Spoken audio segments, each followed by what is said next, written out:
game. What does it mean, now that it's here this week? Well, yeah, there should be a lot of excitement. Unfortunately, we stubbed our toe and didn't take care of business last week. I'm disappointed with that. Obviously, it's not it's not acceptable. But which kind of puts a little bit of a black cloud over where we're at right now, which is unfortunate because, yeah, we've been looking forward to this for a long time. I encourage people to, hang in there and support our players. We're going to be a little bit of a work in progress here. I mean, kind of knew that just with so many new people and all that. So we're focusing hard on our team and getting them prepared to play TCU. But we're excited about playing. Our team's excited about playing. TCU is a good football team. They're well coached, very familiar with what they do offensively, defensively. Coach Dykes, I've coached against them for a long time, known them for a long time. Played in the national championship game last year. I mean, Big 12 championship game as well. So this is a huge game. It's a big game for us, and our players will be excited and ready to play. You're touching on my question. How has your team responded so far? How will they respond as you get to know these guys a little bit, a lot of new faces? How will they respond to a disappointing loss and then going into playing a really good opponent in what should be a great atmosphere here on Saturday? Yeah, I think we're going to respond okay. Kids are pretty resilient now. They're way more resilient than I am, and coaches and fan base and stuff like that. So back to work. We'll be out there on the practice field here in a couple hours. I would anticipate them coming in the right frame of mind. They were pretty quiet, and I think everybody was pretty embarrassed and pretty quiet for what happened, so I think our guys will be ready to play. I mean, we weren't ready to play on Saturday. That's on me. It's like I said after the game. Why, I don't know. Now, I will say, watching the video, Rice played incredible first half. They made zero mistakes. They executed better than we did. Their effort was better than ours was. They were more prepared and well coached, better coached, all the rest of it. They played tremendous first half. I'm glad we made a couple of plays at the end of the first half to give us a little bit of momentum to talk about, and then go play a good second half. That's how we can play. Didn't close it out in overtime, which is disappointing. Our players were disappointed in the locker room. They were upset. I would anticipate them to come in and give us everything that they got here today. Dana, with the move to the Big 12, do you see where games like if you lose, are they magnified more just because you're Power 5 now, whereas maybe last year when you were sort of on equal footing, that people would have looked at it, differently from a national perspective? Yeah, and rightfully so. I mean, I understand that. I assume responsibility for that. We've been recruiting towards Big 12 for 2 years. We've been able to sell that. So our players our body types have improved, our talent has improved. So yeah, I assume that responsibility. We're still a work in progress, I mean, we got a long ways to go. I know that, our team knows that, our administration knows that. Nobody cares about that. In the same breath, nobody cares about that. I mean, our job's to line up and play good this weekend, and it's going to be a huge challenge. But we have to line up and play better, and I think we will. Coach, what's the health status of the guys on the defensive line? Any specifics? Defense tackle up front, key injuries up front, Dot. I don't know. I mean, I'll find out today. Hopefully they're getting closer. Dana, you had talked about last time how the team's attention just wasn't there Wednesday, Thursday, Friday after Tuesday's practice. Is there any way that you can make sure that the attention's there for this week, or, with the big game coming up against TCU, that already in itself is going to get the attention more? Or? No, I would hope so. If it doesn't, then we got a problem. I think, why? I mean, we've been trying to figure out why forever. I mean, you have lulls like that in sports. It doesn't make it right. It does not make it right. But you have lulls like that sometimes, and I was glad we snapped out of it at halftime. But just based on the opponent, on who we're playing this weekend, I mean, I don't think I'm going to have to say a whole lot. Based on what happened last week, I don't think I'm going to have to say a whole lot. This is when you get back to work and, you challenge them to get out there and practice better, and you challenge them to go out there and play better. And that's what we're going to do as coaches. And that same challenge has been made to me, and that same challenge has been made to our coaches. Do a better job, do your job, man up, let's go. We're going to need everybody to step up. It's a big challenge for us this week. Dana, what have you seen from Isaiah Hamilton and the interception, forced fumble on Saturday? What have you seen from him as he's developed? Yeah, he's a good player. Fell down too much. He got beat too much. I mean, there's one thing what was our mindset going in? I don't know. We fell down a lot. That tells me something. We fell down. We were begging for calls. But as far as Zay goes, he's playing a lot of balls. He's playing a lot of ball. He's played a lot of ball. He's very talented. He can make plays. The interception in the end zone was awesome. I mean, he made a play on that ball and, got that pick. When he forced the fumble, he was coming in from behind because he got beat so bad. I mean, he's got to tighten up some coverage. He's capable of much better coverage than what I saw on that play. Now, with that said, he punched it in there. He's got a knack for doing that. We kind of saw that on video. We didn't have a lot of guys like that could make plays last year. Obviously, like Marcus was a guy that could do that. Pepe was a guy that could do that. But he's got that playmaking ability. I need him to tighten his coverage up a little bit. I've seen him do it for 8 months now. He needs to tighten it up. Dana, from a silver lining point, what you saw from Donovan's second half, does that allow you maybe going forward to do more, seeing what he was able to do after halftime? Yeah, I mean, he was, the first drive, got behind the chains, got pressured, tried to throw it away, got tipped up, so the one pick was unfortunate. But he's doing a good job taking care of the ball. He's moving the chains with his feet. We had too many drops at receiver. Those guys need to be more consistent for him. Thought Sam Brown's playing, lights out, obviously, but the other ones need to pick it up a little bit. But I thought he did well. Thought he did a good job after he settled in. First couple of drives weren't good. There's a lot that wasn't good early, and that thing started snowballing. But Donovan, I thought, hung in there. He does nothing rattles him, nothing bothers him. He hung in there and played a much better second half. Did good in overtime too. 2 of 6 on fourth down. Do you still want to be aggressive like that, or is it? The first one, the first fourth and that we didn't get, the 4th and 8. Hindsight's always it's a little easy, but that 4th and 8's tough, man. I mean, 4th and 8 on the 8. That's not, but, we hadn't really stopped them at that point. That was the opening drive of the second half, and we had a 7.5-minute drive. And I'm looking at the clock, and we're down 21 with a quarter and a half, and I didn't feel very good. They're a ball-controlled offense, so I just decided to do it. What we did from a fourth down perspective in the second half, that's really not what I want to do. But obviously, just based on where we were in the game, we had to be aggressive to try to get points, and it worked because we did get that thing to 28-28.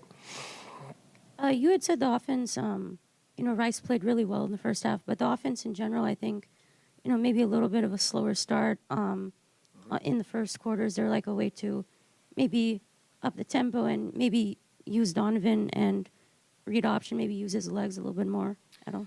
It's a fair question. That was our emphasis going into the game. I mean, that's what our plan was. we ran him first play, and we got a holding call, and so it put us behind the chains. You know, that hurts. You know, it was one of 3 or 4 penalties that we had in regulation. The penalties in overtime make you want to, I mean, just unacceptable on every level.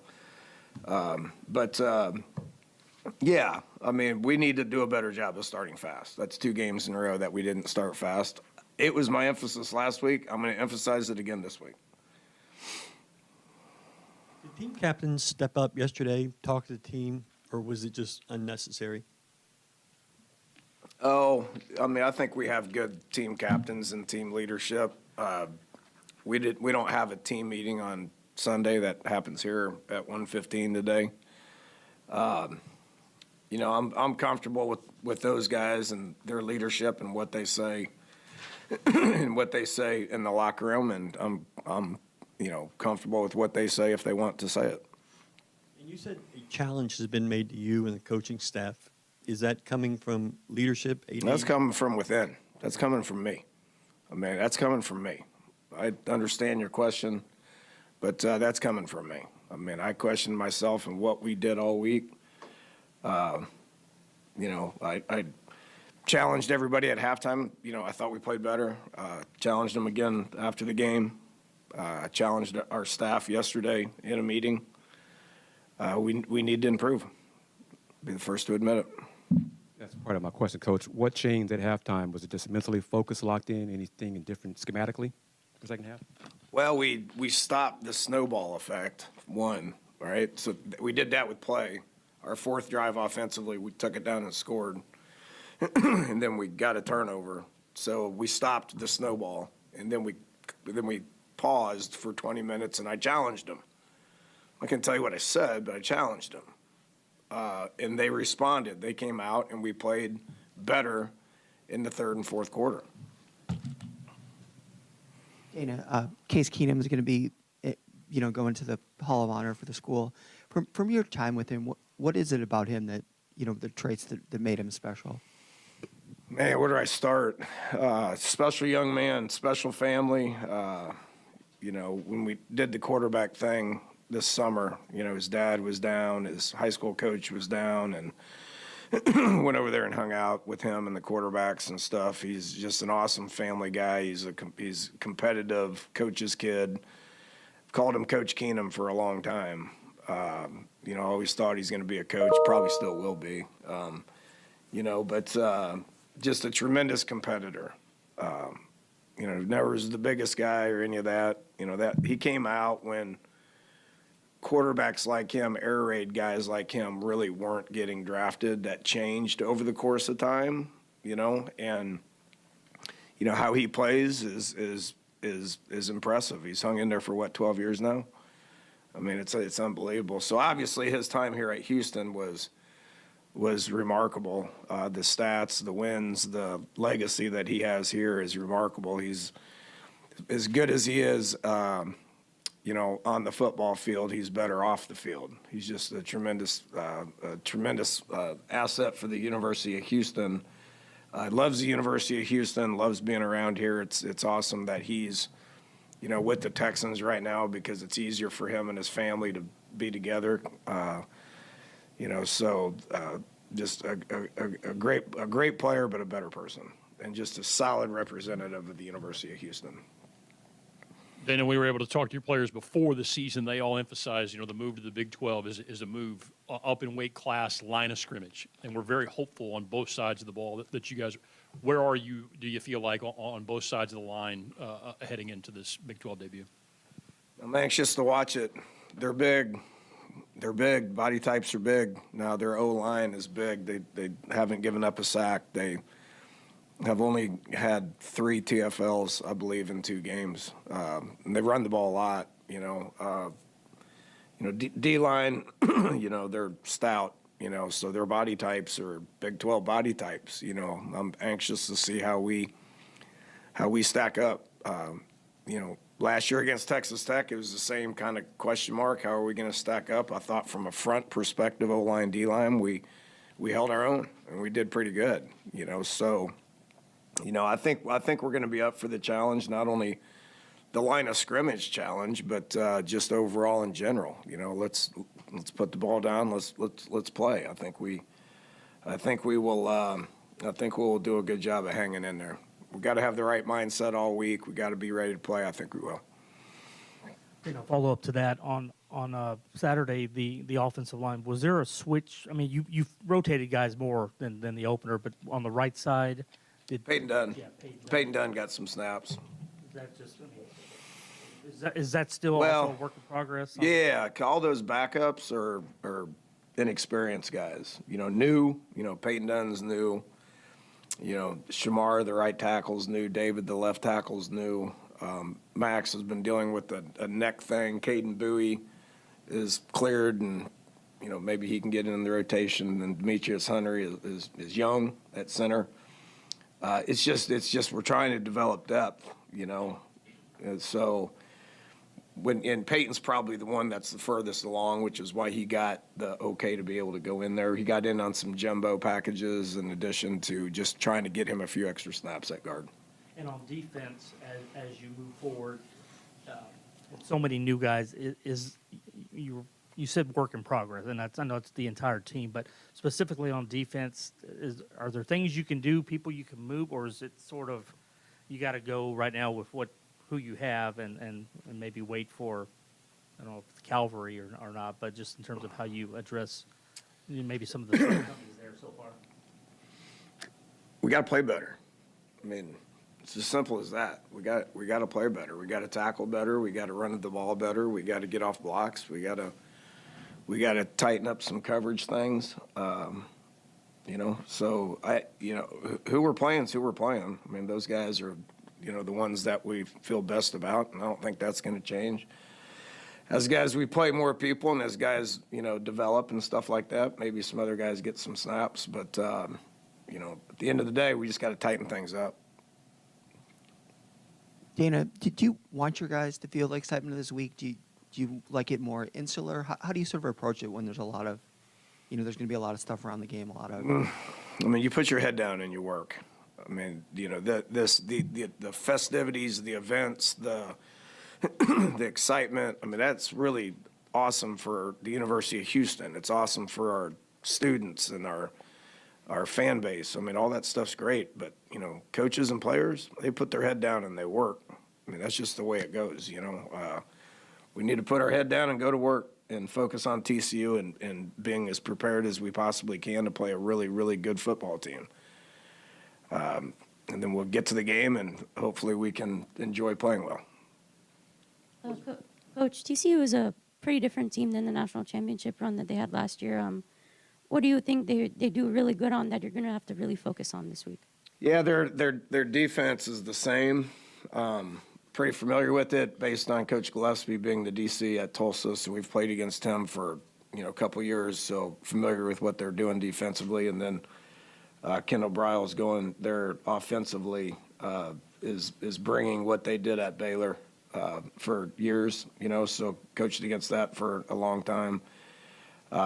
So I'm familiar with what their schemes are and what they're doing. Doesn't make it any easier to play against. It's very challenging to play against. They play with a lot of up-tempo on offense, and they're a drop 8 team on defense. It makes things challenging, so they're a good team. They're a little different than they were last year, not defensively, not with their body types, not with how they play. Little different offensively, but overall it's the same people. I mean, it's, Sonny and the whole offensive staff's pretty much the same other than Kendall. And then defensively, they're all coming back with a lot of returning starters as well. Yeah, they lost 10 draft picks, most of them on offense. And they've changed slightly on offense, but it doesn't make it any less hard to prepare and play against. Take 2 more. Was Brandon Campbell available? He was emergency. He could have went, but he was emergency. Wasn't quite ready. He'll be ready this week. One more. Final question, Chris. Dana, did you see anything with Tony Mathis in that second half in the run game that you think you guys can build on? Yeah, he was mad at halftime. He was mad. He didn't get many carries. He was mad because of where we're at as a team. He's competitive. He's a Big 12 player. You know, he showed me good leadership and went out there and played hard. You know, that's why he's here, is because he's got leadership. He's got toughness, and he got downhill and he ran hard. You know, so we need a little bit more of that. Thanks so much, Coach. All right, appreciate you guys.